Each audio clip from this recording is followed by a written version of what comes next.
On fait quoi? On met tout sur le dos de l'Algérie. On fait de la chasse aux Algériens. Mais vous savez quoi? Chasse aux Algériens. Oui, on fait de la chasse aux Algériens.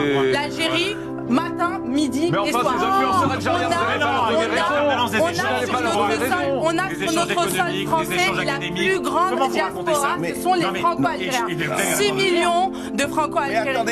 6 millions d'Algériens sur le sol français. Ça ne sert à rien hurler. Ça ne sert à rien hurler. Je suis française, monsieur, à 100% française.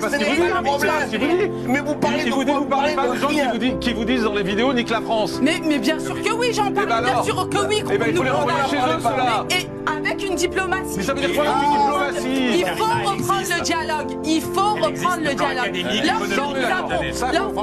Il faut reprendre le dialogue. Et c'est pour ça que les menaces, il ne faut absolument pas aller sur les menaces. Il ne faut absolument pas parler de guerre. Il faut reprendre la diplomatie. Des deux côtés. Mais quand le président, justement, laissez-moi vous répondre, quand le président algérien Abdelmadjid Tebboune commence son oratoire en disant clairement, nous ne demandons pas de compensation. Nous ne demandons même pas de vous excuser de ce qu'ont fait vos ancêtres. Nous demandons juste une reconnaissance. Reconnaissez. Vous voulez reprendre le discours de Tebboune quand il dit ces Français qui ont fait le génocide en Algérie. Excusez-moi. Vous savez ce que ça veut dire le génocide? Vous savez ce que c'est? Il y a eu le génocide en Algérie. Et quand vous mettez des Algériens dans une grotte et que vous les enfumez, comment ça s'appelle? Une guerre, c'était de la colonisation.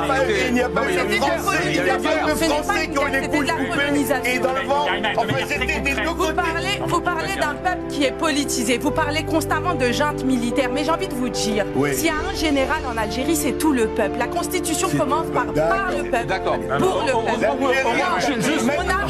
Excusez-moi, Karima, heureusement que vous nous avez rappelé que vous étiez française à 100%, parce que moi j'ai l'impression que vous êtes plus algérienne que française dans votre discours. Mais je suis pour la réconciliation. Oui, mais excusez-moi, mais vous défendez que les Algériens. Défendez la France. Mais vous rendez la France. compte, vous mettez les Algériens dans une situation déplorable. Vous leur demandez de choisir entre leur père et leur mère. Mais qui leur demande de choisir? Personne ne demande de choisir. Il faut défendre la paix et la voie de la diplomatie. Ça, je suis d'accord, mais ne défendez pas que l'Algérie alors. Parce que sur ce plateau, depuis tout à l'heure, vous ne défendez que l'Algérie. Si, je défends la France. Je suis l'ambassadrice de la France en Algérie. Donc vous êtes d'accord pour dire que ces Algériens qui insultent la France, qui menacent la France, il faut les renvoyer chez eux? Bien sûr que c'est condamnable. Et bien donc l'Algérie, je dis que ça peut se faire. Ça peut se faire. Oui, bien sûr, et ça peut se faire que par la voie diplomatique qui est totalement Juste pour un dernier mot, parce qu'ensuite, tranquillement, vous pouvez dire aujourd'hui qu'il n'y a pas d'échange.